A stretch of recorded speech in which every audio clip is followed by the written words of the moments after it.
actually start things on time. Let's do it. Yeah. All right. The task force will now come to order.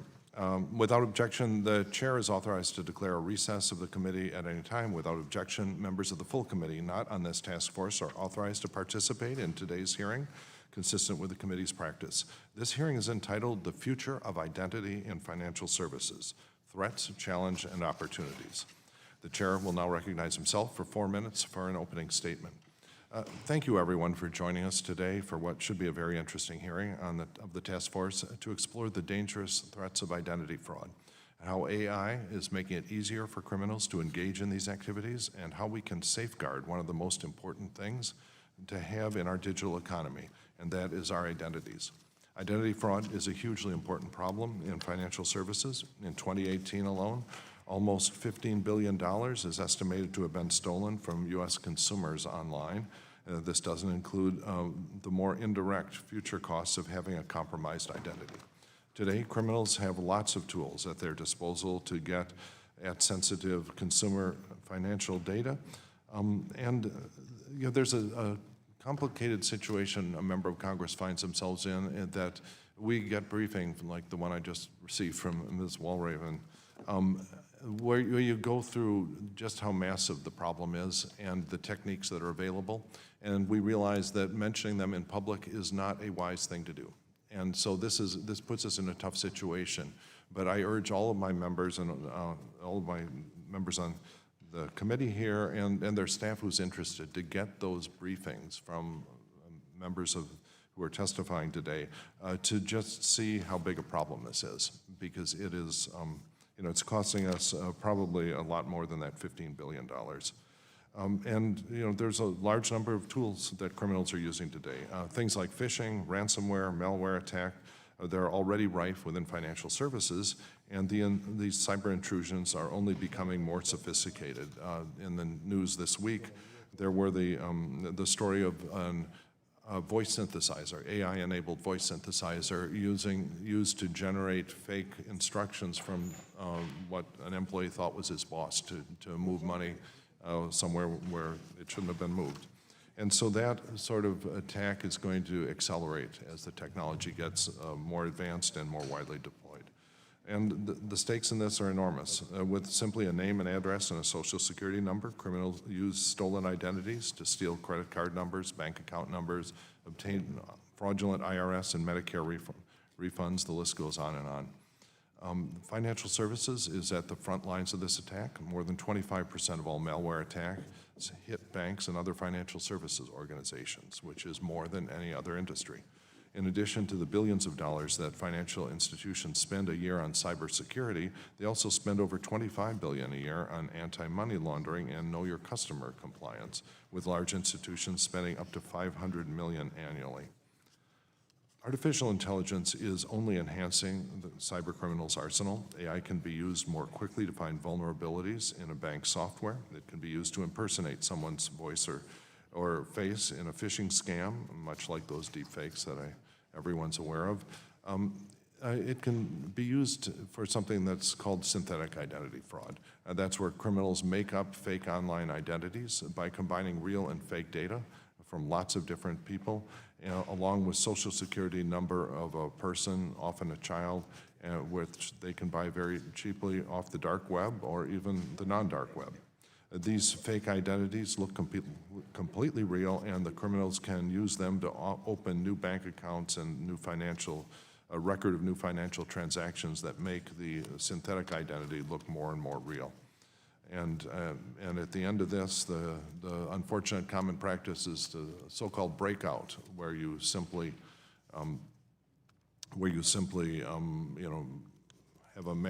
take out a massive loan you never repay, buy a car that you ship offshore.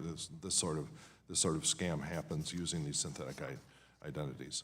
There are a number of things that we could do, and I was very impressed by the roadmap produced by Jeremy Grants, one of our witnesses here, his organization, betteridentity.org. So if someone only has time to read one document in this space, that's the one that I personally have found most useful. It provides a roadmap for what government can do to help, because I think that government has a unique role in provisioning the ID, that we ultimately should take a responsibility for maintaining a valid list of our citizens. And I think that there's been a lot of motion, both by government and motion in terms of the public perception of what's needed here. And so this is one of the reasons why I'm really eager to hear more from the witnesses in this hearing. And I guess in light of the fact that we're unlikely to have a large amount of time because of votes may be intervening, I think I'll just cut off my comments here and turn it over to my colleague, Representative Hill. Well, thank you, Mr. Chairman, for convening the hearing today as a part of our task force on artificial intelligence. I know this is a topic that you particularly care deeply about, and I'm very interested in learning how our identity systems can be modernized in such a way that protects the privacy and personal information of all of our citizens, and I look forward to hearing from the panel today. You know, when we anticipate a digital world where we're distributing financial services products digitally through banks and non-banks across the country, obviously, whether it's a mobile app or through the internet, through the web. This issue of authenticating someone's truly that you're doing business with, and that they in turn then are just granting you, the financial services company, access to their information for a particular purpose. All this relates to how we identify people, how we authenticate people in the space. And of course, we've had Graham Leach for many years now, but a lot of people who aren't banks or financial service players are not covered by Graham Leach. And so this issue of how do we improve that and offer innovation is so important. And if we think about a digital world, you can't really have a completely digital process in 50 states in this country or internationally if you don't have not only the cyber protections that we're talking about in terms of the data being protected, but also that authentication process, so that individual user's identity. And so that's why I think this hearing is so important to the work we're doing in the FinTech Task Force, and it's so important for our private sector players and by, I think, our regulators on how we enhance the robustness of identity. How do we do it? How do we authenticate people in a more effective way? And move way beyond the username and password that has spent the last 20 years of repeating our pets' names and 1, 2, 3, et cetera, as a way to get into systems as helpful as maybe just a sharing app or as important as reviewing and our financial lives online. Also, the issue of data breaches is critical, and here the federal government doesn't have any better track record than the private sector. We've been in this committee, I've been in Congress 4.5 years, and we've spent a lot of hours in this room talking about the incompetence of the federal government in protecting people's privacy and our data. So obviously, this is a key issue for both the public and the private sector. Financial services companies, as Dr. Foster noticed, are victim more to this kind of attack, 300 times more frequently than non-financial businesses, purely for really, obviously for Willie Loman's admonition that that's where the money is, but also if you're a state actor, that's where the disruption is the most, is a very vulnerable point in the Western world. But thanks to advances in technologies such as artificial intelligence and machine learning, it's becoming increasingly easier to authenticate individuals and mitigate that kind of fraud. But we must be vigilant as policymakers to ensure that all of our sensitive information remains private. I look forward to hearing the witnesses help us understand these issues and what we might consider either legislatively or regulatorily to improve this process. And I look forward to the discussion. And with that, Mr. Chairman, I yield back. Thank you. And I'd like to now yield 1 minute to Mr. McHenry, the ranking member of the full committee. Well, thank you. Equifax, Capital One, what's next? How many breaches is it going to take before Congress takes appropriate action to view cybersecurity as a top priority and combating identity fraud as a top priority? Only a few months ago, we had the world's biggest bank executives right before the same panel you're on. They identified cybersecurity as a chief threat to the financial system. Not productivity, not growth at home, not political upheaval in Europe, not the slowdown in China, but cybersecurity.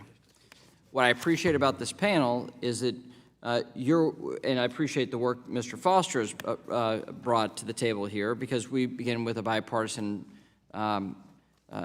challenge, a challenge that we can then seek bipartisan solutions for here in Congress, and new thinking, innovative approach to this really cumbersome, dumb password username situation that we're currently in, and the new type of thinking that is occurring in the private sector, but to ensure that policymakers keep pace with what is happening in the private sector and further enable it and move this along much faster. Thanks so much, and look forward to your testimony. Thank you. And today we welcome the testimony of Ann Washington, Assistant Professor of Data Policy, NYU Steinhardt School; Valerie Abend, Managing Director of Accenture Security; Jeremy Grant, Coordinator of the Better Identity Coalition; Amy Walraven, President and Founder, Turnkey Risk Solutions; and Andrew Boyson, Chief Identity Officer, SecureKey Technologies. Witnesses are reminded that your oral testimony will be limited to 5 minutes, and without objection, your full written statements will be made part of the record. Ms. Washington, you're now recognized for 5 minutes. Mike. Chairman Foster, Ranking Member Hill, and the members of the Task Force for Artificial Intelligence, I'm grateful for this opportunity to speak. Before I became a professor, I spent 8 years in financial services, in addition to many years working in support of this chamber. My name is Ann Washington. Now, why did I give my name? I gave you my name because it's an identifier. And digital financial services rest on its ability to guess that you are you through identifiers like your name.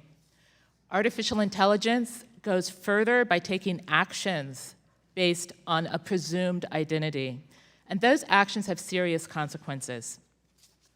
Today I'm going to explain why identity is important, why AI makes mistakes, because they are inevitable, and what we might do about it. Now consider a firm with an AI system that works 99% of the time. That's great, right? But actually, in a business of 10 million people, clients, that means it fails on 100,000 people. 100,000 people who cannot get credit in an emergency, 100,000 families who cannot get a home mortgage and build wealth, 100,000 entrepreneurs who cannot get a start in a small business. My examples focus on individuals, but let's not forget that owner-operators who are individuals with their own business face even greater financial risks.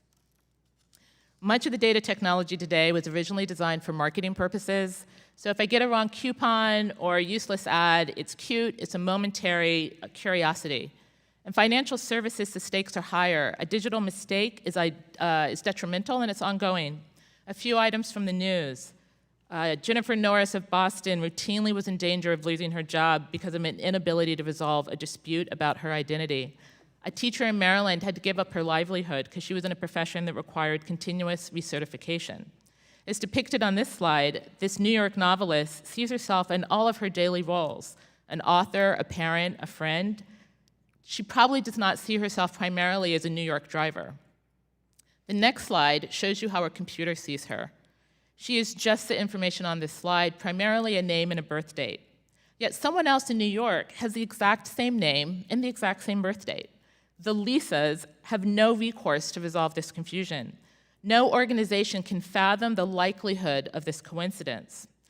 A data double is how the scholar Evelyn Rupert calls them, and that's somebody who has the identifiers, but it's not you. Now, I'm a computer scientist with a degree in business. I'm going to tell you that I think this stuff works, but I can also tell you that there's little financial incentive to fix these mistakes, because mistakes will happen. It's mathematically certain, in fact. You can just go to the final slide. Like, what are the chances that you're going to meet someone who has the same birthday? Actually, it's really high. It only takes 23 people in the same room, probably the members of this committee and your staff.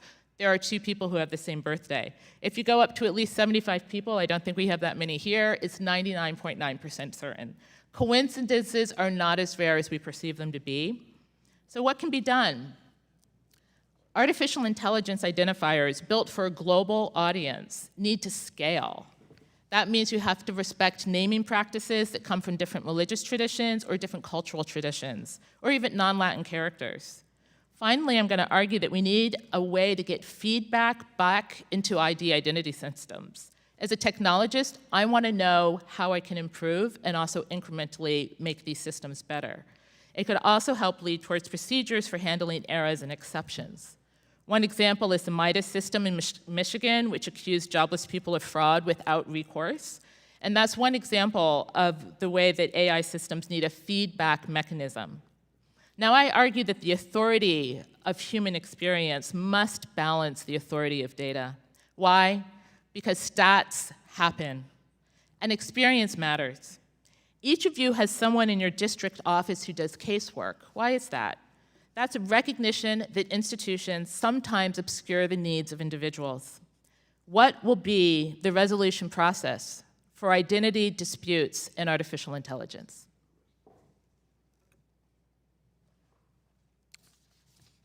Thank you. And Ms. Bend, you are now recognized for 5 minutes to present your testimony. Chairman Foster, Ranking Member Hill, and members of the task force, my name is Valerie Abend, and I lead Accenture's security practice for our North America financial services clients. Thank you for the opportunity to join here today. I really commend this task force for holding a hearing to explore the importance of digital identity and its intersection with artificial intelligence. Innovation in digital identity and its and access management is incredibly important to cybersecurity, to enhancing privacy, and to ensuring trust in financial transactions. We live in a digitally connected world where customers' demand for efficient and accurate transactions continues to increase. From taking out a loan or paying my child's babysitter, most of these happen online. And key to these transactions is trust. Trust that the individual we are conducting business with online is whom they say they are. However, the information we use to validate our identities now is widely available through dark web forums and social media postings, making us more vulnerable to spear phishing campaigns. Simply put, identifying yourself online through passwords, usernames, and security questions is no longer working. I'd like to draw the members' attention to the slide on the screen that lists 5 global cyber threats to financial services as outlined in a recent report that we published. Credential and identity theft is first because it's at the root of almost every breach. Not only are cyber criminals really good at fooling people through spear phishing to gain access into enterprises, but once they are inside these networks, they compromise other access credentials, moving throughout the company, learning how they operate, and ultimately gaining access to privileged data and systems. I like to call this access inside of systems the mushy middle. One of the best-known examples is the 2016 cyber heist from the Bangladesh Central Bank, where attackers stole $81 million. That was more than 3 years ago, and hackers are building new capabilities to commit their attacks in ways we haven't even thought of yet. This is why we must use innovations, including AI, to thwart them at the speed that cyber attacks occur. Attacks leveraging credential theft, as we saw in Bangladesh, will remain possible until we fundamentally change the way enterprises manage employee and customer access, and how they detect and respond at machine speed when they sense that something is amiss. Today, we can use AI to enable financial institutions to have more accurate picture of employee access across a complex enterprise. Through these tools, managers can make better decisions of who should have access to what systems and to what data in real time, thus managing this mushy middle. On the customer-facing side, leading organizations are leveraging biometrics, AI behavioral-based analytics, and multi-factor authentication to make real-time risk-based authentication decisions, to approve transactions and set limits around those transactions. In the blink of an eye, a financial institution can make complex risk management decisions about whether a person using their mobile apps are in fact their actual customer. This customer risk management approach is not just in use in the United States and other developed countries, but also in emerging economies, where these new tools are providing secure online identities. For example, we at Accenture are part of the ID 2020 Alliance, which was formed to develop a reliable digital identity for people in developing countries so they can confidently receive government services and validate their identities to employers, schools, and other service providers. These digital identity advances provide individuals with more security and control over their data, giving them the ability to decide who to share their personal information with, what to share, and for how long it can be shared. Congress's help would greatly benefit our nation's ability to improve digital identity as a cornerstone for better and more safe online transactions. First, Congress needs to pass a national privacy law, which will build consumer confidence and trust in the digital economy while enabling the private sector to gain wider adoption for more secure products and services. A good starting point for this is the framework released by the Business Roundtable last year under the leadership of our CEO, Julie Sweet.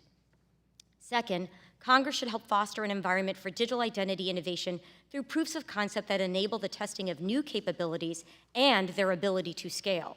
And third, I encourage you to ensure that any new laws designed to advance digital identity or cybersecurity be technology neutral and interoperable with other sectors. So in conclusion, Mr. Chairman, there is much work to be done to build digital identity ecosystem that thwarts cyber attacks, improves privacy, and ensures trust. I want to thank you again for the opportunity to discuss these issues, and I look forward to your questions. Thank you. And now, Mr. Grant, you're recognized for 5 minutes. Chairman Foster, Ranking Member Hill, members of the committee, thank you for the opportunity to testify today.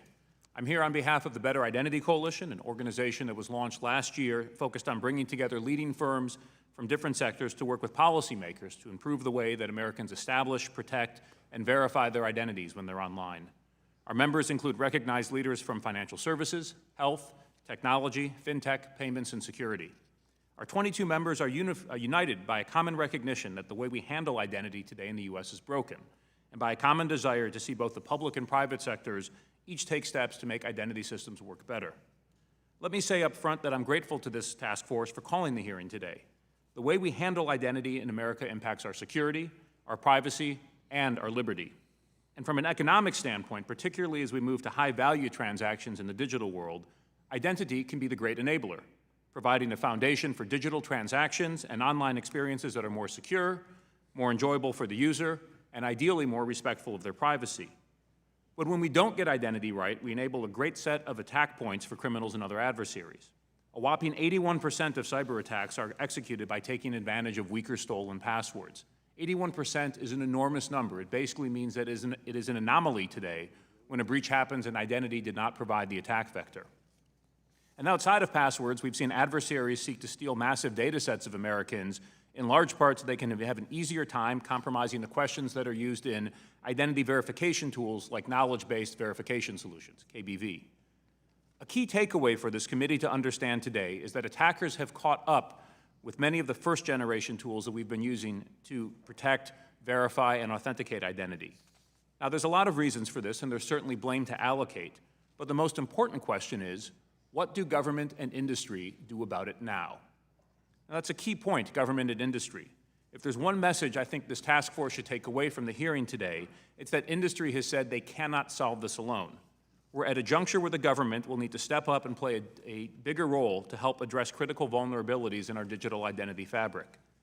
Last year, the Better Identity Coalition published a policy blueprint which outlined a set of key initiatives that the government should launch to improve identity that are both meaningful in impact and practical to implement. A few highlights. First, when talking about the future of the Social Security number, it's essential to understand the difference between the SSN's role as an identifier, essentially a number that's used to sort out which Jeremy Grant I am among the hundreds of us in the U.S., and its use as an authenticator, which is something that's used to prove I'm really me, this particular Jeremy. SSNs should no longer be used as authenticators. This means that as a country, we stop pretending the number's a secret, or that the knowledge of an SSN can actually be used to prove that someone's who they claim to be.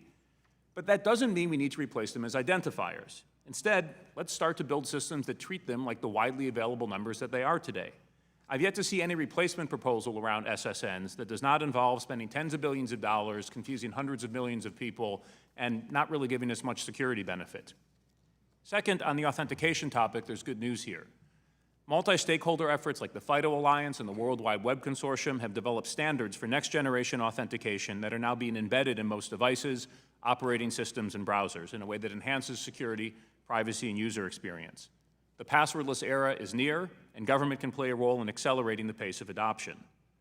Third, government will need to take a more active role in working with industry to deliver next-generation remote ID proofing solutions. Now, this is not about a national ID, and we're not recommending that one be created. We already have a number of nationally recognized authoritative government ID systems, the driver's license, the passport, the SSN. Our challenge here is what I call the identity gap, that all of these systems are stuck in the paper world while commerce is increasingly moving online. So to fix this, America's paper-based system should be modernized around a privacy-protecting, consumer-centric model that allows a consumer to ask a government agency that issued a credential to stand beyond it in the online world by validating the information from that credential. So how would this work? Well, as the animation that is up on the screen from our policy blueprint demonstrates, it's about creating a new paradigm for digital identity that starts with the needs of the consumer. So here we'll start with someone named Stacy who's trying to open a bank account online. She provides some basic identity information, but since she's not there in person with the physical ID, the bank doesn't really know if it's her, or for that matter, whether she's a real person at all. So here Stacy will ask somebody who already knows her, the DMV, to help her prove that she is who she claims to be. She'll launch a mobile driver's license app on her smartphone. She'll unlock it with an on-device biometric match, say like Touch ID, which then unlocks a cryptographic key that's in the phone that can securely log her into the DMV to make this request. Now, because that app was securely issued to her phone at the time she got her driver's license, and because she unlocked it with her biometric on the device, there's now a chain of trust in place, which allows that DMV to know it was Stacy who was actually making the request. With that secure authentication and authorization, the DMV and bank can then set up a secure connection, and the DMV can validate her identity. Note this concept was embraced in the 2016 report from the Bipartisan Commission on Enhancing National Cybersecurity, as well as a recent White House OMB memo published in May. I appreciate the opportunity to testify today. Note that I've submitted lengthier testimony for the record, as well as a copy of our policy blueprint. Thank you. Thank you. And Ms. Walraven, you're now recognized for 5 minutes. Thank you, Chairman Foster, Ranking Member Hill, and members of the task force for the opportunity to appear before you and provide my testimony today to help inform discussions on the future of identity in the financial services sector, the threats, challenges, and opportunities. I'm the founder and president of Turnkey Risk Solutions, and prior to just starting that company, I spent 20 years in the financial services sector at a lot of large institutions. The last 10 years of my career, I was at JPMorgan Chase, where I was responsible for establishing the business practices specifically focused around proactive identification, mitigation, and remediation of various fraud threats that included credit bust-outs, synthetic identities, identity manipulation, and credit abuse. As we consider how to utilize artificial intelligence and machine learning to navigate big data to identify consumers, it's important that we clarify our target by gaining a more comprehensive understanding of what synthetic identities are.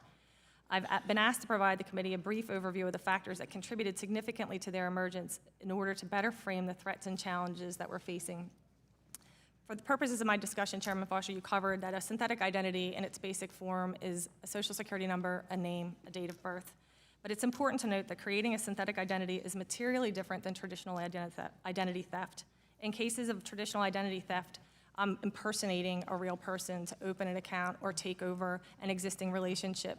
But in cases of synthetic identity, the criminal is using just a limited amount of elements of a true person's identity, for example, just their social security number, and then they pair that with a name, a different date of birth, and an address that they control, and create a completely separate and distinct persona. And that's intentional. They do not want to commingle with an existing person. Once that synthetic's been created, you can use it for just about anything you can use a conventional identity for. Obviously, products in the banking service, but you can create a social media account, insurance products, rent an apartment, obtain utilities, enroll in benefits programs. You can basically use it for any purpose that the creator intended and whatever they're controlling it for. To better understand the threat of synthetic identities, I think it's important to understand the landscape that's influencing them. Technology plays a huge role. The advances in technology have created speed and convenience, but at the same time, it's created anonymity for the fraudsters. We're also asking an infrastructure that was built a long time ago to do more and more of things that it wasn't intended without really being able to keep up with the technology and the threats that are in the landscape today. Consumer awareness. Consumers are a lot more educated on understanding the importance of their credit, understanding the different ways to be able to protect their identifiers, being able to stay away from, compromising their information. That information has been put out to help protect consumers, but it's also been used by organized criminals and different criminal actions to be able to understand how the infrastructure works and to be able to design their attacks specifically to exploit those types of avenues. Regulations and new controls have done a lot to protect identity theft victims. and have done a lot to be able to make sure that they have ways to remediate when they have been victimized. We've seen those same protections, however, exploited, leveraged, and abused by criminals. We've done a lot to try to make sure that we can erase and eradicate anything that's been related to an identity thief, but when it comes down to actually having a synthetic identity, those same protections have been leveraged by them. Data breaches were originally focused on compromising credit and debit data, and once we put the chips in the cards, that information wasn't as useful as it had been in the past. So now they had started to move to PII, more static information, people's names, people's social security numbers, people's date of birth.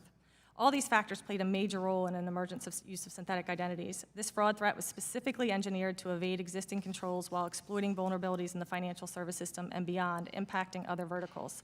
Many of the groups committing this type of fraud are highly organized, extremely sophisticated, and tend to be transnational in nature. These adversaries are focused, committed, well-funded, and have access to the same technological advances as we do. As an industry, we must be proactive in our actions, unified in our defenses, and more effective in our application of evolving technologies, including artificial intelligence. As we seek to deliver unprecedented speed and convenience to increasingly mobile and technology-dependent consumers and businesses, we must remain vigilant in understanding the threats to our interests and to our infrastructure. Synthetic identity fraud in the United States and around the world is widespread and inconceivably pervasive. It is being amplified by increased digitalization of products and processes, and when you couple that with the proliferation of available data, synthetic identity fraud readily operates across all delivery channels, providing the perpetrators with potentially unfettered access to our nation's financial system and federal programs, making it essential that we act in a unified and collaborative manner to protect the integrity of our infrastructure. In order to do so, we must recognize the complexity of these next-generation frauds and be fully informed in the severity and their scope. Advances in technology alone cannot identify and resolve these issues. Mitigation efforts from industry and government must be fluid and nimble to ensure we have the ability to effectively address these issues with urgency they deserve. Our control framework needs to be updated to specifically address synthetic identity fraud. It needs to be universally defined in order for institutions to be able to detect, report, and remediate it. Thank you very much. I appreciate your opportunity and look forward to any questions. Thank you. And Mr. Boyson, you're now recognized for 5 minutes. Hello, Chairman Foster, Ranking Member Hill, and all the members of the committee. Thank you for the opportunity to discuss the future of digital identity with you today. I'm Andre Boyson. I'm the Chief Identity Officer at SecureKey Technologies, and I look forward to sharing our experiences in building a nationwide privacy-based digital identity network for Canadian consumers that works across the economy. SecureKey is a Canadian company that is a world leader in providing technology solutions that enable citizens to easily access high-value digital services. We focus on the intersection of the citizen, the public and private sectors, privacy and consent. Digital identity is not just about citizen expectations. Companies, governments, and other organizations have strong incentives to move transactions online to realize cost savings, enhance customer experiences, and increase business integrity. An organization's ability to do this hinges on a single question. Can I trust the person or the digital identity at the other end of this transaction? As Jeremy's already said, identity is broken, and it is equally problematic for citizens and for business. To recognize clients and provide trusted access to services online, organizations typically deploy a mix of analog and digital measures to confirm identity and mitigate risk. As we have seen, however, these solutions tend to be complex and are not fully effective. On the other side, citizens are asked to navigate a continuously changing kaleidoscope of identification methods to satisfy the onboarding needs of the organizations they seek services from, all while we all read newspaper stories every single day about data breaches and online impersonators. There is reason to be concerned. Fraudsters are collecting information to know as much, sometimes more, than the citizens that they are impersonating. Standard physical cards for a paper-based world are easily counterfeited and often impossible to check the document validity with the issuing sources. Even biometric methods, which have been presented as a digital solution to digital fraud, are increasingly being targeted by hackers. Unlike passwords, you can't change your biometrics. You can easily be tricked out of a selfie. Our collection of siloed systems are too hard for consumers to use. It's not easy, it's not solving the problem, and it's too expensive to be sustained. It's every web service for itself. Consider the CEOs of Twitter and Facebook, Jack Dorsey and Mark Zuckerberg. These two digital leaders know how the system works, understand digital identity best practices, and have all the resources in the world at their fingertips. Yet even they have problems controlling and managing fraudulent access to their digital identities. Mr. Zuckerberg's problem was self-inflicted. Well, Mr. Dorsey was failed by the telco he relied on when he became the victim of SIM swap fraud. If they can't manage and be protected in the current digital landscape, how are the rest of us supposed to manage? Urging greater online security vigilance has passed the point of diminishing returns. It needs to be said that there is no organization on the planet that can solve digital identity on its own. It takes a village to make digital identity work, each player playing to their strengths and combining to create trust greater than the sum of the parts. The Canadian model is a public-private partnership between financial institutions, telcos, governments, and other trusted partners. It's a give-to-get model. For example, governments are the foundational issuers of identity documents in the form of birth registries and immigration documents. Governments also link their records with a photo to a living person by issuing a driver's license or a passport. But governments aren't as adept as the commercial sector at knowing if the person actually is at the end of a given digital transaction. The IRS has a file on everyone in this room, but they'd be hard-pressed to point any of us out in a crowd. That's why they use KBA. This brings us to financial institutions who complete billions of authentications per year. Compared to other organizations, citizens only rarely interact with government during their daily lives.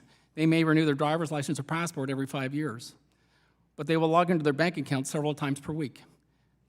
This increases the integrity in their transactions for banks. And our mobile devices are always within reach.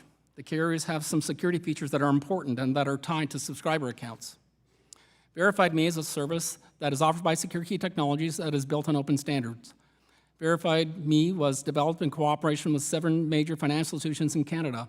It's a first-of-its-kind service that takes a village approach to solve the digital identity problems we've been talking about today with greater simplicity, higher integrity, greater cost efficiency, and better privacy. With the information and resources already available, we've helped to solve the digital identity problem in Canada and developed a model we think will work around the world. Some of our thought leadership and collaboration partners include the Global Privacy and Security by Design developed by Ann Kavukian, the U.S. Department of Homeland Security, the Science and Technology Directorate under Neil John, and the Digital Identity and Authentication Council of Canada. Thank you for the opportunity to share my comments with you today. Thank you. And I will now recognize myself for 5 minutes for questions. Mr. Grant, one of the things that impressed me in your testimony is the bipartisan nature of the support for this. You were very involved in the Obama administration's initiative on secure online digital ID, and it appears as though OMB and the current administration is actually strengthening those initiatives. Could you just sort of briefly outline what the recent history of government involvement is in strengthening citizens' ability to authenticate themselves online? Sure. So as you mentioned, I spent several years in government leading an Obama administration initiative, the National Strategy for Trusted Identities in Cyberspace.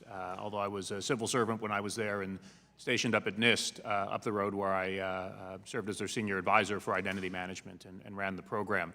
This has never been a partisan issue, as you point out, and it's great to see that tradition continuing today in this task force hearing.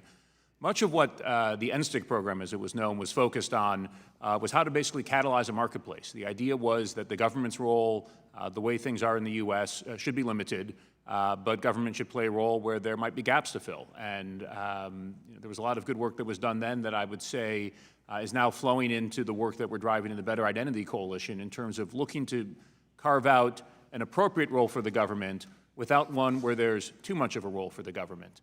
So as I mentioned in my written statement and opening statement, in May, the Office of Management and Budget signed Memorandum 19-17 into effect.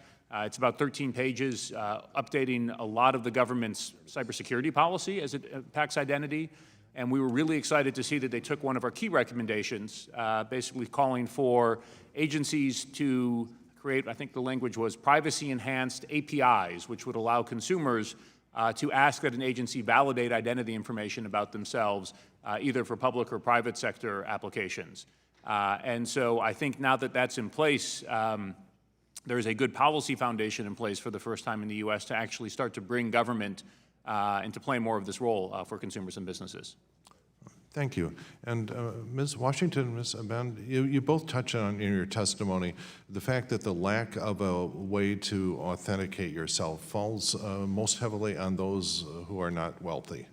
that the one in developing countries, that one of the real improvements in the quality of a citizen's life comes from having a way to authenticate themselves and prove who they are. And I was wondering if you could, this sounds sort of counterintuitive, and I was wondering if you could add a little bit about why this is. So it's interesting that what we found in, if you look at some of the things that even the chair of FDIC has said recently about how, in some of her public comments, about how individuals who are unbanked or underbanked have cell phones, and they use those phones to commit, to conduct their financial transactions. And so if we could establish the kind of confidence by having, as I put in the recommendations, a national privacy law, I think we would go a long way to engender trust so that they have certain protections through that national privacy law and much less complex way of understanding what those protections are, while also being able to use the tool that's in their hand to be able to validate themselves for financial transactions. And that, through that process, would give them access to financial transactions in a safe and sound manner. Yeah, Ms. Washington, do you have anything to add? I just want to say that right now, without a standard way and a standard procedure for disputing authentication issues, people who feel less powerless in society are probably not going to figure out how to dispute it. So by default, we're not going to have equal access to resolving disputes. Yeah, I think there's probably also a tendency for wealthy people to have a more established financial transaction record that can be used in a sort of secondary way to make sure that the person is real and so on. Ms. Walraven, do you have anything to add there? I think we also have to take into consideration that for all the things that we're putting in place to protect consumers, and they're all very valid, there are much easier ways to take a step back and go through and negotiate the system. I think all the controls that we're putting on for artificial intelligence and authentication, it starts at the front, though. You need to know who that person is, and then you go through and do the authentication. So we need to go further up the chain and make sure that identity is actually factual first, and then you can build a lot of controls behind it. But we need to get to the root of the issue instead of just addressing, in some cases, the symptoms. And I think that's really how we can get a much more collaborative between industry and government. And I definitely think we need to do that because the current infrastructure is doing a good job with what it can, but we need to reshape the issue and look at it from a different lens. All right. Thank you. And the gentleman from Arkansas, Mr. Hill, is now recognized for 5 minutes. Thank you, Mr. Chairman. Before I begin my questions, I'd like to ask that something be submitted for the record. One area that's been concerning to our title industries across the country is business email compromise, which is just another commercial form of fraud. And in that regard, I would like to submit a letter from Chairman Powell, as well as the response he had on this issue and how important it is. I'd like to submit that for the record. Thank you. Without objection, so ruled. Well, this has been a really good panel, and as I said, this is we're trying to correct the world we live in and prepare for the world in the future, and we can't do that without this strict privacy standard and the ability to authenticate who it is that we're doing business with. I thought each of you gave great opening comments, and I'm grateful to it. And I was pleased to hear, Mr. Grant, you talk a little bit about OMB's issue, because one thing this panel has heard, and our FinTech Task Force consistently, is the dangers of data scraping, and that's not a best practice out in the FinTech world for accessing customer data. Can you reflect, will OMB's policy impact that in the government sector, and is it a good standard for the private sector to adopt? I think the new OMB policy, assuming that there's some follow-up to actually get more agencies to start providing attribute validation services online, will help to contribute to some of the challenges we've seen in open banking, where you've got different fintechs who might want to scrape financial data. But there I've been really impressed by the work of the Financial Data Exchange. It's a group that was incubated in the FS-ISAC, the Financial Services ISAC that does a lot of cybersecurity work. And they've brought together banks and fintech firms to work on essentially, coming up with a standard API that leverages well-known standards like FIDO and OAuth and OpenID Connect that will allow a consumer to decide to essentially securely grant certain access rights to some of their financial data. And because identity is that core control that's there, if we are able to enhance some of the ways we do identity verification through that API with some of the things that the government can provide, I think we're going to have more robust solutions all across the board. Yeah, that's very, very helpful. Ms. Walraven, this issue of synthetic identity, could you explain that a little more? I looked at your testimony and listened to you, but are you suggesting that people are just aggregating a good cell number, a good address with a different name and a different social security number, so they're not imitating the exact person, they're creating a new synthetic individual, and so they're just using all validated information? Is that what you're suggesting? Similar. So basically, a synthetic can use someone's real information, let's say a social security number, either yours, a child's social security number, and then what they'll do is they'll take that, add a name that's different than the real person's name, add a date of birth, and if they're going to go in person somewhere, they probably would make it closer to probably what's more likely for them, and then put it at an address that they can control. And basically from there, they create a completely separate and distinct identity. So it's not real per se, and as far as it's been a real person. It is a real person doing it potentially, but it's not a real identity. Yeah. But it functions, especially in a digital and in a paperless area, exactly like a real identity.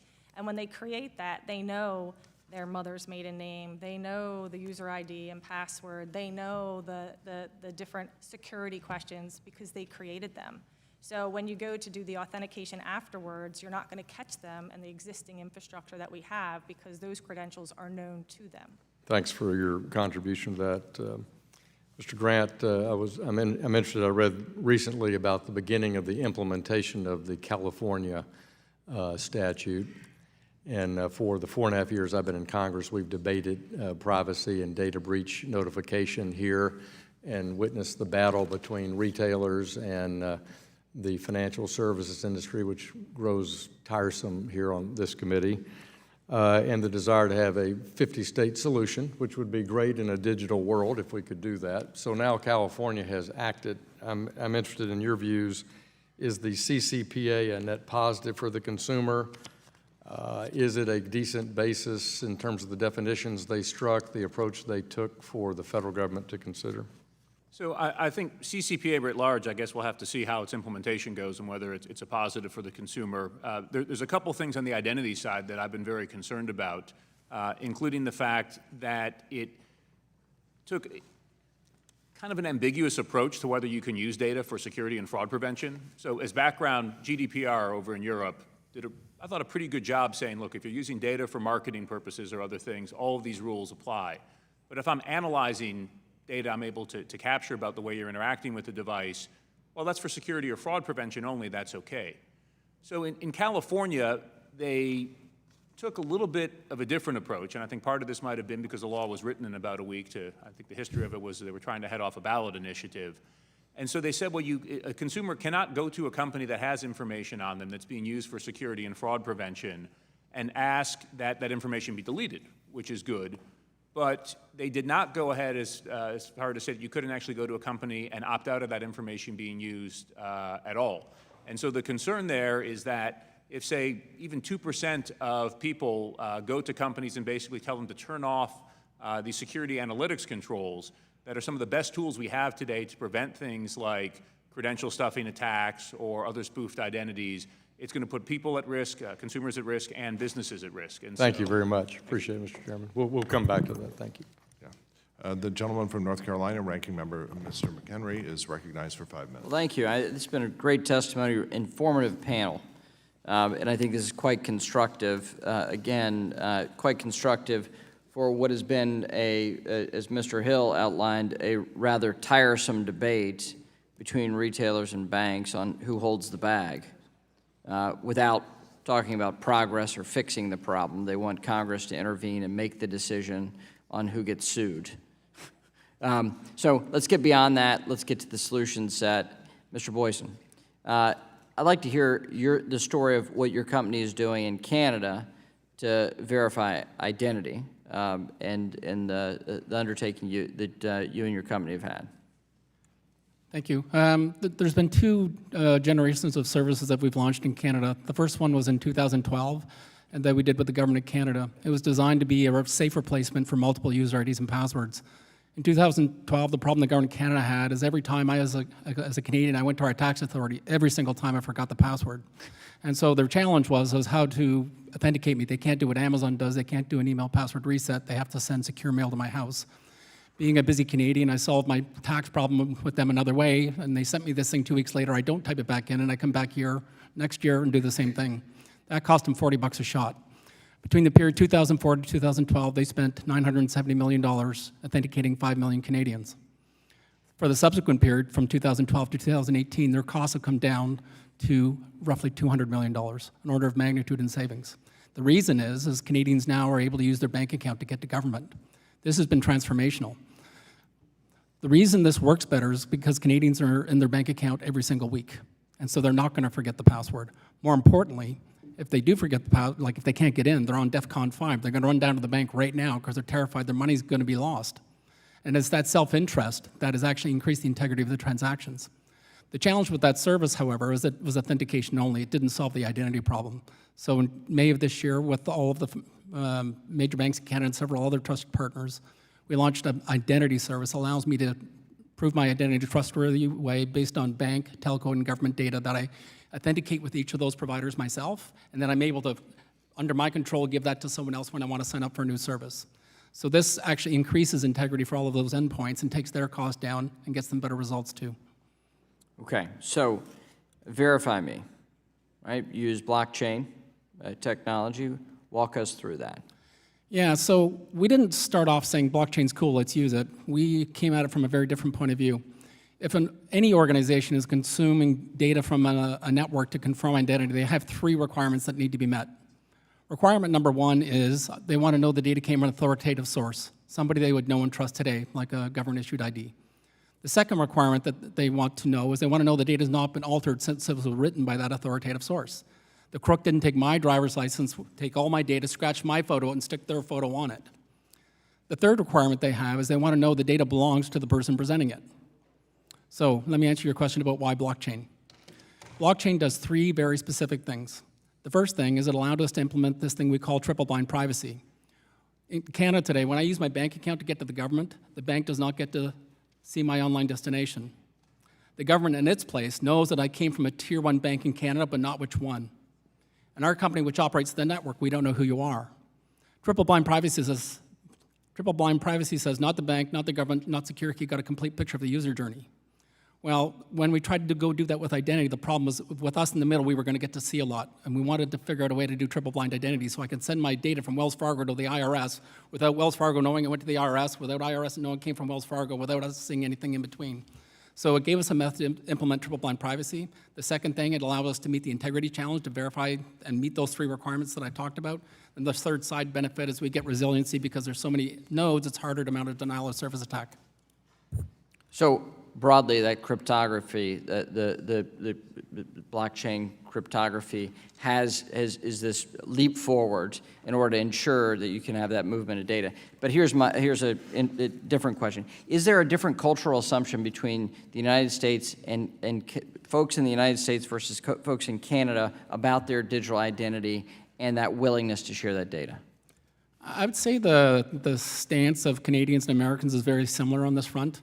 I would say that the privacy regulations in Canada are generally better, and so that gives Canadians confidence when they're doing this. They have recourse if something negative happens. They have somewhere to go and get it sorted. So I'd say the model would work here too, is my sense. Excellent. Well, let's get at it, right? Pitter patter. Let's get at her. Let's make some progress here. Thank you for a great panel, highly informative. I've got 3 hours more of questions, but every one of you are top-notch. Thank you for being here. No, thank you. And the gentleman from Georgia, Mr. Loderelk, is recognized for 5 minutes. Thank you, Mr. Chairman. Thank you to all of you on the panel here. This is intriguing from coming from an IT background. Been dealing with cyber issues for quite some time, from my time in the Air Force dealing with intelligence data all the way up through even protecting businesses and school systems with internet access it's an ongoing challenge. And the transactions that happen, especially in the financial services sector, are at incredible speeds. So therefore, verification for those who use this has to be done at the same speed. I'm one of these guys, I like using cash. I like reading a printed book. I like going to a store and putting my hands on what I'm going to buy. I'm unique in the world today, as I found out. The younger you are, the more you're relying on the technology. So we have to be exploring these areas. But before I get to my questions, though, Mr. Chairman, I'd like to submit for the record a letter from the Consumer First Coalition addressing concerns and congressional oversight over the electronic consent-based Social Security verification system as they move forward. So I'd like to... Without objection, so ordered. Thank you, Mr. Chairman. Ms. Washington brought up a very interesting scenario at the beginning of this, which I think illustrates some of the challenges that we do face. But I've got one that I found quite unique. I was taking a group to the White House, and if you've ever visited the White House, they have quite a verification system. You go, there's one thing wrong, you're going to get pulled out and put in the holding area. The young lady I was with, probably in her early 30s, was pulled out and put in the holding area. It kind of surprised me, and so I went to talk to her. She said, "Oh, this happens all the time." Really? Yeah, I have an identical twin sister. My mom didn't realize that she was going to have twins, and she had already chosen the name. So she gave us both the exact same name. And I'm going to use a different name, but it was Elizabeth Grace Smith. One was called Liz, the other was called Grace. They have the same name, the same birthday, the same birth location, the same hair, the same height, the same weight. What triggered the Secret Service was their Social Security numbers were off by one digit. So there was this delineator. This is a real illustration of the type of thing that we're going to encounter, as Ms. Washington had brought up. But we got to find a path to get there. And one of the things, I'm big on innovation. I'm big on sandboxes so we can go out and explore ways to do this, but it has to be done in a controlled environment to protect consumers, but yet have the ability to do these things. Ms. Abend, it took us a while to adopt the chip payment system. Traveling in Europe, they had it a long time before we were able to adopt it here, but from what I understand, it's reduced the counterfeit fraud by about 87%. But the bad players, the criminals, now focus on digital payments, which involve digital identities. Solutions, cybersecurity solutions, we need to combat these digital payment frauds. Are we heading in the right direction? Do we have the sandbox available to develop these? Congressman, that is an excellent question. And I remember distinctly when I was actually back working at the Office of the Comptroller of the Currency, when the deadline was approaching for chip and PIN, and the conversations, because we had just faced the breach with Target, and actually had to appear before Congress to testify on cybersecurity at that moment in time as well. And I remember distinctly having this conversation about what it would do and what it would not do. And as we've seen overseas, the card not present fraud goes through the roof, right? Bad guys know. Right. And all these online transactions, they're card not present. And that means they're missing that authentication aspect of being present with that chip and PIN. And I think that while it was a step in the right direction and it was just a layer, the fact that most of our transactions are increasingly online and need to happen at the speed that we've discussed here, we do need to create an environment that fosters more innovation, that figures out a way to improve the state of synthetic IDs, as my colleagues here has talked about, that creates that more trust that we've talked about here, and do it in a way where people can protect all consumers and everyone can get bought into that system.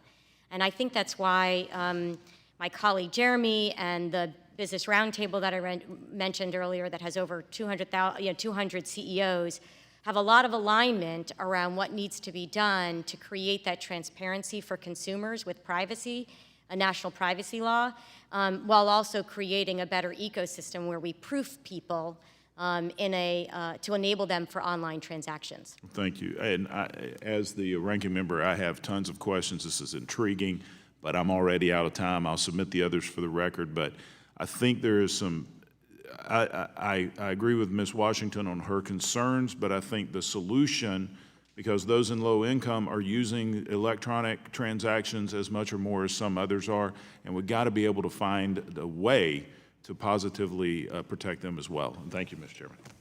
Thank you. The gentleman from Ohio, Mr. Gonzalez, is recognized for 5 minutes. Thank you, Mr. Chairman, and thank you for the panel for your outstanding testimonies and participation today. I think this has been a great setting so far.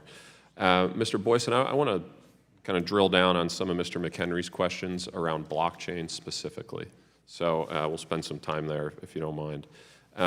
As you were innovating in the space, what legal impediments existed in Canada that prevented you from developing on the blockchain, and what has had to change? Like, just kind of walk me through what it was like as you were innovating, and then how did you get there?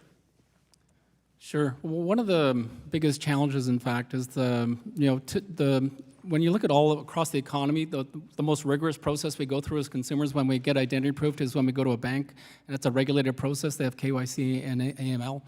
In Canada, our organization for managing that is called FinTrack, and they have a set of interpretation bulletins that they use to interpret the legislation to say what banks can and cannot do. The problem when we started this process is it didn't include digital methods. And so it took a long time to talk about the advantages of doing digital methods. And I want to pick up on Valerie's comments around this card present, card not present concept. One of the things we were able to convince the regulators is what we were doing with our service was actually creating card present identity. Today, when I take my driver's license to the counter, if it's a fake driver's license, the bank is defenseless against that attack because they can't check against the issuer. With our service, all of the data is checked in real time. So that getting the regulators and the community to understand this was actually better than what we could do in person took a long time, but once they got there, they said this is more powerful. And was that a regulatory fix or a legislative fix? The interpretation bulletins for the FinTrack and KYC and AML were updated to include digital methods.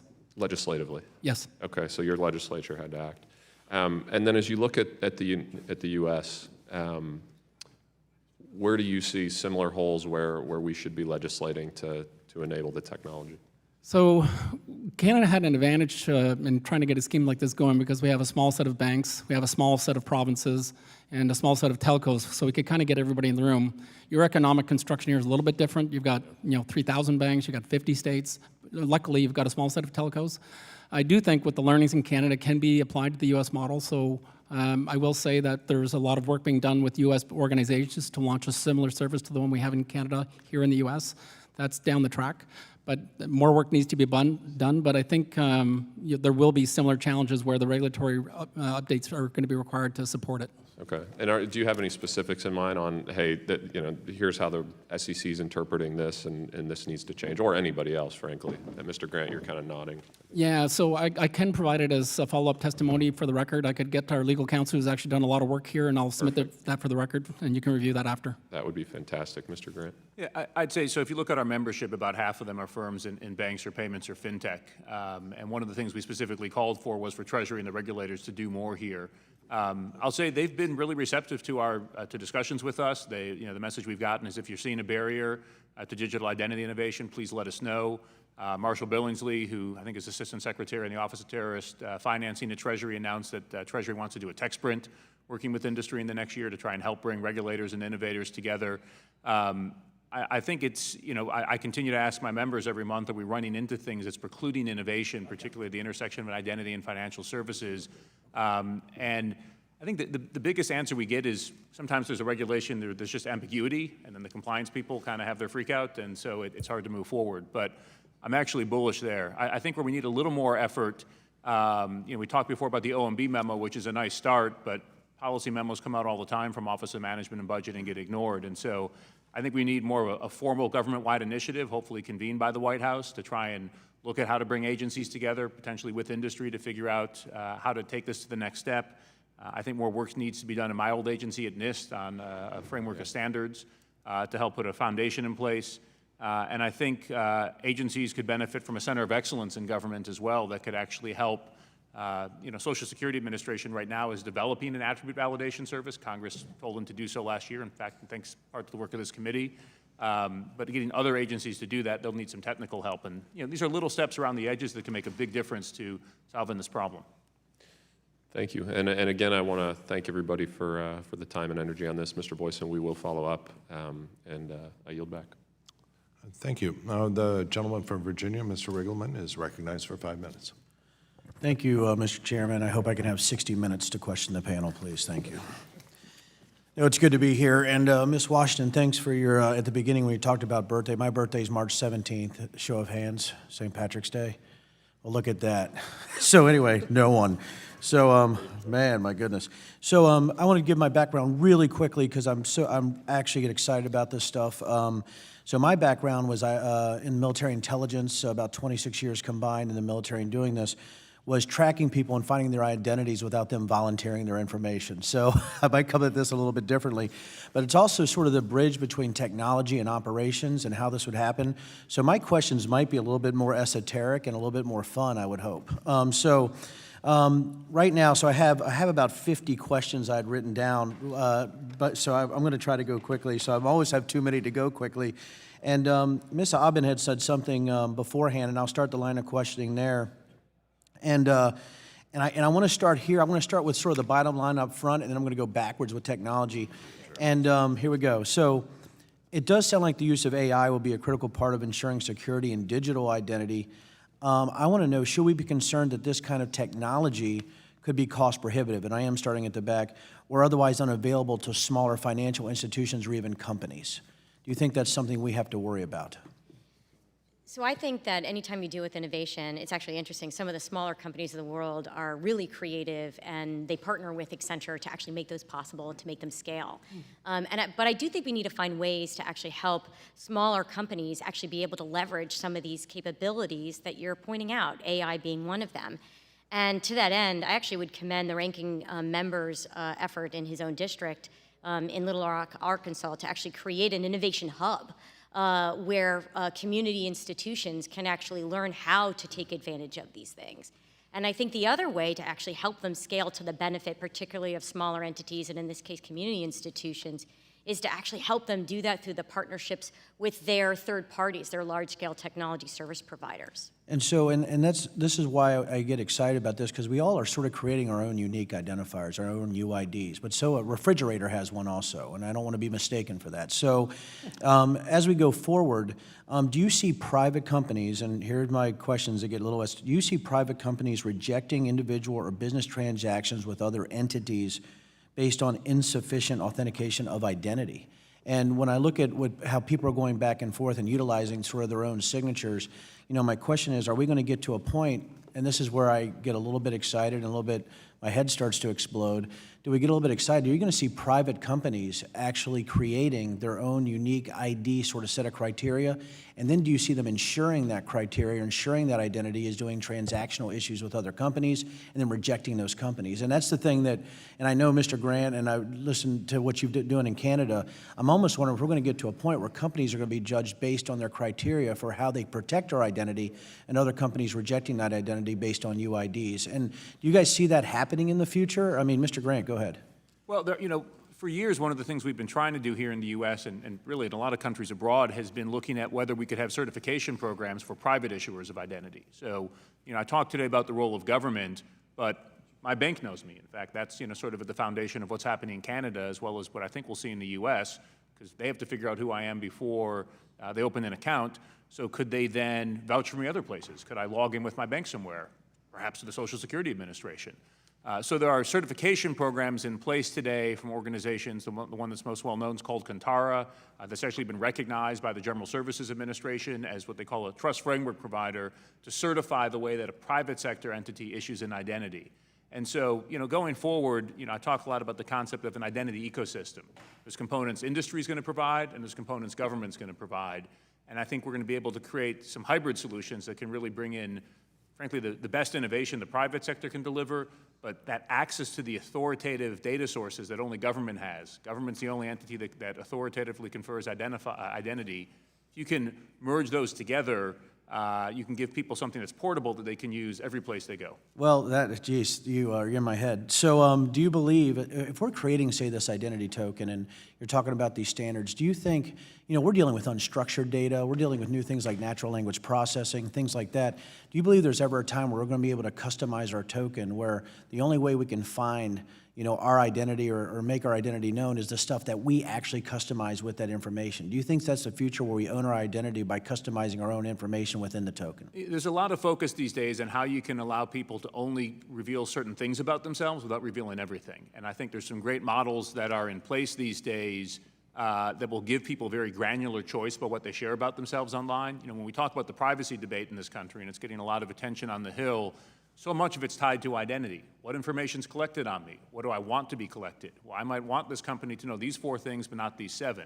And so having a really strong tool that you can use to manage that, and in some cases go back and maybe revoke certain things, I think is going to be a key enabler here. And thank you so much. It was already 5 minutes and 30 seconds, so I do apologize for how quick that was. But thank you so much. You guys are fantastic. I appreciate it. Thank you. And without objection, the ranking member and I will each have an additional 5 minutes for questions and closing. So with that, I'd like to recognize Mr. Hill. Mr. Holdsworth. He is. He said he did more questions. Well, thank you again, Dr. Foster, for holding this hearing. And again, I think you've heard a good discussion, and the panel's been very appreciated. I wanted to go back, Mr. Rand, just kind of finish our conversation about the California proposed statute, and I may broaden that to the panel as well to compare, it's, as you said, a rushed law set of parameters with the more thoughtful approach the EU took, and just have a compare and contrast. But the Wall Street Journal last week reported that private businesses could face a $500 million compliance burden trying to comply with the California law. So talk about that, and then finish your thought I think you were trying to make on it was rushed, you have some concerns, you outlined a couple, but did you have something else you wanted to finish up on that? Well, the main point I was making, from what I could tell with California, it might be a drafting error, and there's actually been some proposals to try and clarify that. And this is the information to be used for fraud investigation, better customer service. Right. I mean, the backdrop on this is that identity analytics solutions, many of them that are using AI, are one of the most powerful tools that we have today to actually prevent fraud. So just to give you a number on that, Microsoft started talking about this publicly. So, in Azure, they manage billions of logins a day.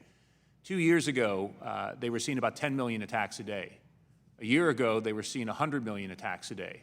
This year, they're seeing 300 million attacks a day trying to compromise login systems to get in and do all sorts of bad things.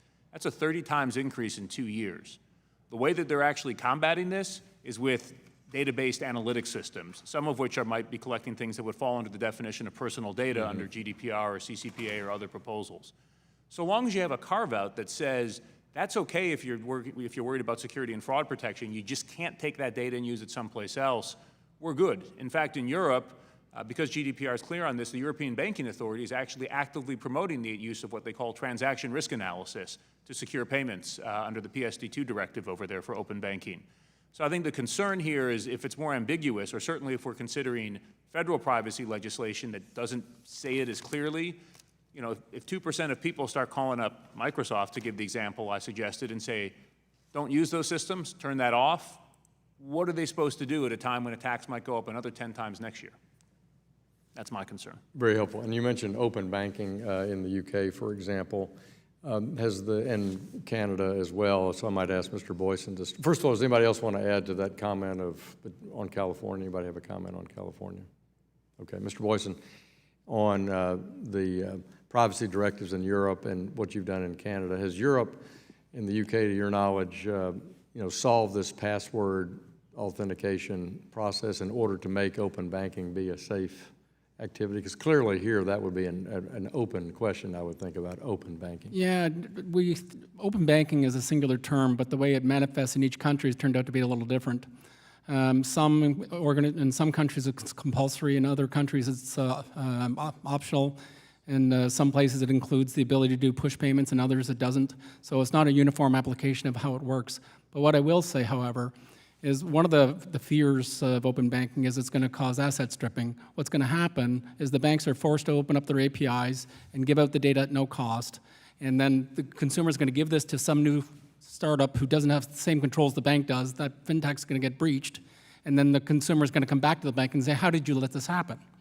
And so rather than giving away the data, what we should give away is trusted data so consumers can give it away at a granular level rather than giving it all. Right. And so that's kind of the approach that we're looking at in Canada. That's interesting in Australia. They took the approach that's reciprocal. If you're going to participate in open banking, if you want to be able to get data from the network, you also have to agree in advance to share data back with the network. And that solves part of the asset stripping issue that is in some other jurisdictions.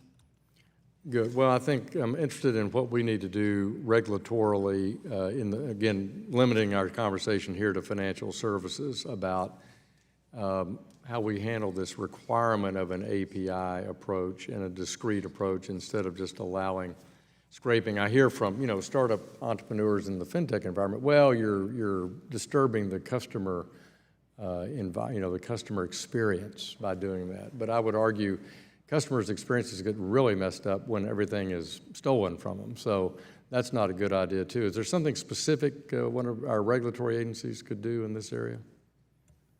I would submit that you can't do open banking without good digital identity infrastructure. It just can't be done. Because the consumer, this is the problem. I'm the consumer.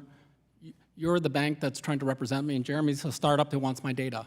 How is Jeremy supposed to present to you that he's got my permission to get my data? So you've got this three-way triangle of authentication trying to go on, and it's very complex, and the consumer's never going to get it. So the only way to solve this is allowing consumers to have digital identity infrastructure and then see line by line what's going to go. Thank you very much, and I yield to you, Mr. Chairman. Thank you. Thank you. And that business of this three-way conversation is fascinating, for which I think there are technological solutions with the properly designed app on your cell phone. So I think that probably the future of this is not an identity dongle, but probably an advanced cell phone that has things like the secure enclave on an iPhone, which can store the private keys and is resistant, it's my impression, even against having your cell phone completely hacked. That you can, you may be able to capture the screen and see passwords being transmitted, but you cannot actually steal from the secure enclave in these, the private key, which is a tremendous, a tremendous advantage of that approach, and that you can still have this three-way conversation under the control of a properly designed app. So I think it's there has been, I believe, great progress there. Now, it relates to the use of blockchain. One of the great advantages of blockchain, it provides a non-falsifiable ledger. Is there a solution in that context to developing, say, a witness protection program, which is essentially government-sponsored synthetic identity fraud? Is that something that people have thought about and come up with solutions to? I don't have a great answer here. I will say one of the challenges is that what we're getting with, with these longitudinal records is that you can't go back in time and insert a person for the purposes of a witness protection, whatever. It's very difficult to do. So you're going to have to find some other method to bring that identity along. Right. The government could. And that's, if it's a publicly visible blockchain. Ours is not. Ours is a private blockchain. So there is that protection, but still, going back and altering records in the past is hard. What the government could do, perhaps, is have a set of identities on standby to use for the future, so they have the longevity that would be required to pass the muster. But that has its own pitfalls. That's tough because this has to be, pass all sorts of secondary verifications that it's really. Anyway, so you should put that on your to-do list when we come up with the perfect example here. Now, it also seems to me that, to come up with the ultimate solution here, there has to be a role of government, almost certainly government. At some point in your life, you have to go and authenticate yourself and be uniquely identified using biometrics. At that point, you can then be issued a security dongle or the cell phone equivalent of one that you can use for many, many purposes in very streamlined and low-friction transactions. Is there any logical alternative than having every citizen who wants this to be able to authenticate themselves securely, knowing that there's not synthetic identity fraud or other people using their credentials? Any alternative to having them present themselves in front of a trusted government authority?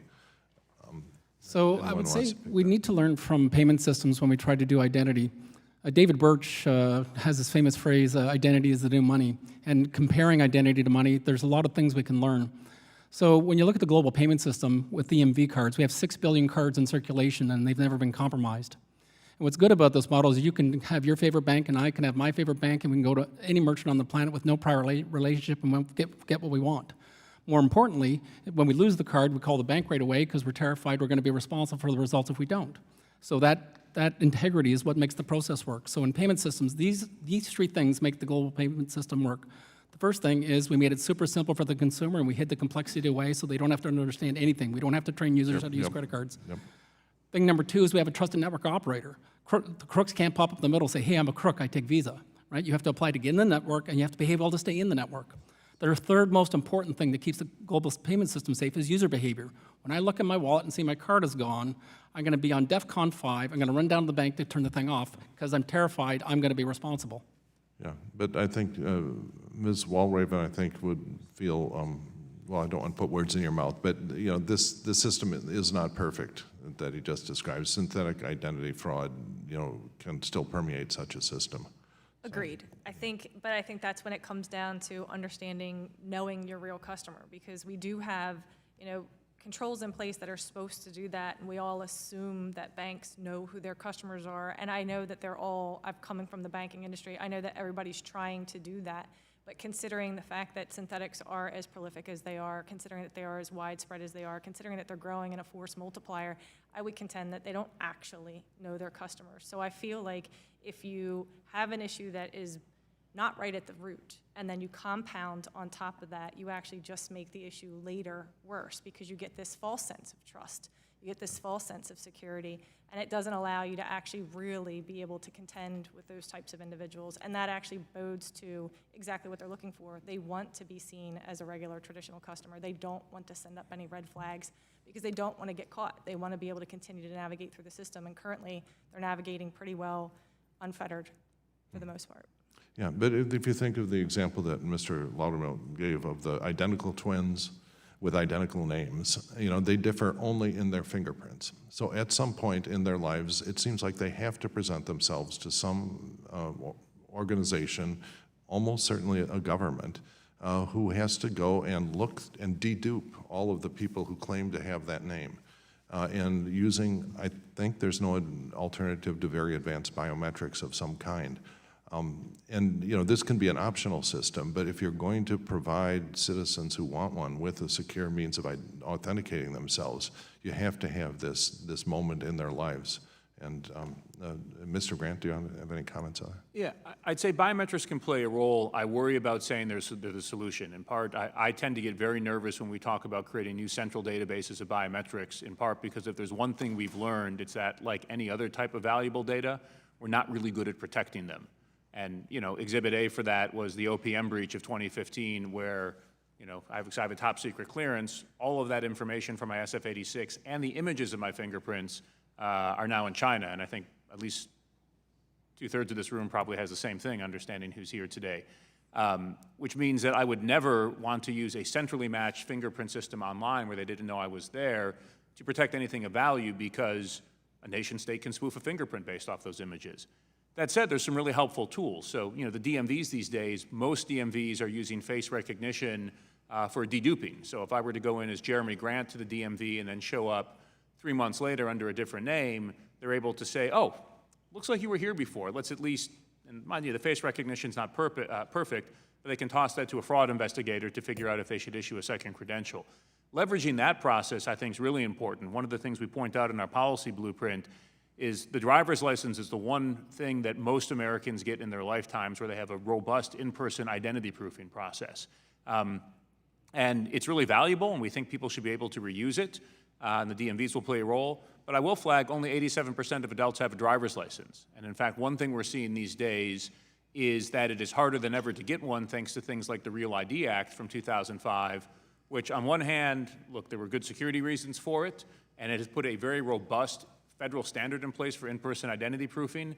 The flip side is if you're on the margins of society, let's say you've been in and out of homelessness, let's say you were evicted and your license and your birth certificate and your social security card were left in a box by the side of the road that was soaked in rain and lost, it is really hard for people to restart their their identity lives again because they're just lacking what they used to have, to the point that we're seeing in many places. In fact, in D.C., there's a couple churches like the ID ministry at the Foundry Methodist up the street that works with people.